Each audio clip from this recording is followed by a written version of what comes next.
നമസ്കാരം, ഞാൻ മറിയ. ചെമ്മണ്ണൂർ ഇന്റർനാഷണൽ ജ്വല്ലേഴ്സ് കൗമുദി ഹെഡ്ലൈൻസിലേക്ക് സ്വാഗതം. Powered by ARMC, presented by Sinicon pumps. മഹാപ്രതിഭയെ ഏറ്റുവാങ്ങി ഇന്ദ്രപ്രസ്ഥം. അന്തരിച്ച മുൻ രാഷ്ട്രപതി ഡോക്ടർ APJ അബ്ദുൽ കലാമിന്റെ ഭൗതികദേഹം ഡൽഹിയിലെ വസതിയിൽ. വിമാനത്താവളത്തിൽ രാഷ്ട്രപതി, ഉപരാഷ്ട്രപതി, പ്രധാനമന്ത്രി എന്നിവരുടെ ആദരാഞ്ജലി. പ്രതിരോധ മന്ത്രി മനോഹർ പരീക്കർ, ഡൽഹി മുഖ്യമന്ത്രി അരവിന്ദ് കെജ്രിവാൾ, ലഫ്റ്റനന്റ് ഗവർണർ നജീബ് ജംഗ് എന്നിവരും വിമാനത്താവളത്തിൽ. സേനാ മേധാവികളുടെ നേതൃത്വത്തിൽ ഗാർഡ് ഓഫ് ഓണർ. ജനങ്ങളുടെ ഹൃദയമറിഞ്ഞ മനുഷ്യനെന്ന് പ്രണബ് മുഖർജി. വരും കാലത്തിന്റെയും മാർഗദർശിയെന്ന് പ്രധാനമന്ത്രി. രാഷ്ട്രത്തെ സ്വപ്നം കാണാൻ പഠിപ്പിച്ച മഹാപ്രതിഭയെന്ന് സോണിയാഗാന്ധി. കലാമിന്റെ ഭൗതികദേഹം കേരളത്തിലും പൊതുദർശനത്തിന് വയ്ക്കണം എന്ന ആവശ്യവുമായി കേരള സർക്കാർ. മഹാപ്രതിഭയ്ക്ക് വിട നൽകാൻ വിതുമ്പലടക്കി രാഷ്ട്രം. സ്വപ്നങ്ങളുടെ അനന്തതയിൽ. സ്വപ്നങ്ങൾക്ക് അഗ്നിച്ചിറകുകൾ നൽകിയ മഹാധിഷണയ്ക്ക് അഞ്ജലി. ഇന്നലെ അന്തരിച്ച മുൻ രാഷ്ട്രപതി ഡോക്ടർ APJ അബ്ദുൽ കലാമിന് രാഷ്ട്രത്തിന്റെ പ്രണാമം. രാജ്യത്ത് 7 ദിവസത്തെ ദുഃഖാചരണം. ഇന്ത്യയുടെ ഭാവിയെക്കുറിച്ച് 83-ാം വയസ്സിലും സ്വപ്നം കണ്ട മഹാനുഭാവന്റെ വിയോഗം ഇന്നലെ വൈകിട്ട് ഷിലോങ്ങിൽ. ഹൃദയാഘാതം മൂലം കുഴഞ്ഞു വീണത് ഷിലോങ് IIM-ലെ പ്രസംഗത്തിനിടെ. ആശുപത്രിയിൽ എത്തിക്കും മുമ്പേ അന്ത്യം. കലാമിന്റെ ഭൗതികദേഹം ഡൽഹി രാജാജി മാർഗിലെ വസതിയിൽ പൊതുദർശനത്തിന്.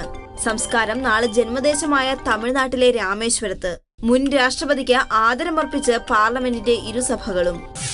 യാത്രയായത് ബഹിരാകാശ രംഗത്തും ആണവശാസ്ത്രത്തിലും രാജ്യത്തിന് സമാനതകളില്ലാത്ത സംഭാവനകൾ നൽകിയ ദിഷണാശാലി. യുവത്വത്തെ നിരന്തരം പ്രചോദിപ്പിച്ച അബ്ദുൽ കലാമിന്റെ വിയോഗത്തിൽ ലോകരാഷ്ട്രങ്ങളുടെ അനുശോചനം. സ്ത്രീയുടെ വിലക്കിനു പരിഗണന. ശ്രീശാന്തിന്റെ വിലക്കു നീക്കണമെന്ന ആവശ്യം പരിഗണിക്കുമെന്ന് BCCI സെക്രട്ടറി അനുരാഗ് താക്കൂർ. വിഷയം ചർച്ച ചെയ്യാൻ BCCI പ്രത്യേക പ്രവർത്തക സമിതി യോഗം ചേരാൻ ആലോചന. വിലക്കു നീക്കാനായി കോടതിയെ സമീപിക്കില്ലെന്ന് ശ്രീശാന്ത്. അടുത്ത ദിവസം തന്നെ BCCI സെക്രട്ടറി അനുരാഗ് താക്കൂറിനെ കാണും. വിലക്കു നീക്കാൻ കത്തു നൽകുമെന്നും ശ്രീശാന്ത്. ശ്രീശാന്തിനെ പിന്തുണച്ച് ക്രിക്കറ്റ് താരം റെയ്നയും. ക്രിക്കറ്റ് താരങ്ങൾക്ക് വാതുവെപ്പിൽ പങ്കില്ലെന്ന് റെയ്ന. വാതുവെപ്പ് കേസിൽ ശ്രീശാന്ത് അടക്കമുള്ളവരെ ഡൽഹി പട്യാല കോടതി വെറുതെ വിട്ടത് ശനിയാഴ്ച. ജീവിക്കാനുള്ള വിധിയിൽ തർക്കം. വധശിക്ഷ സ്റ്റേ ചെയ്യണമെന്നാവശ്യപ്പെട്ട് മുംബൈ സ്ഫോടന കേസ് പ്രതി യാക്കൂബ് മേമൻ സമർപ്പിച്ച ഹർജി സുപ്രീം കോടതിയുടെ 3-അംഗ ബെഞ്ച് പരിഗണിക്കും.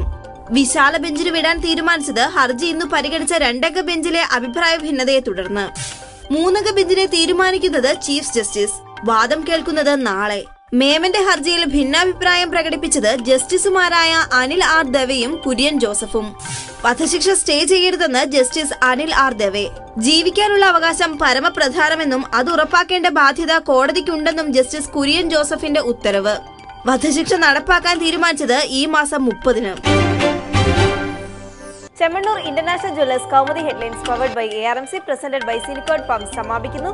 അടുത്ത ഹെഡ്ലൈൻസ് 1 മണിക്കൂറിന് ശേഷം. നമസ്കാരം.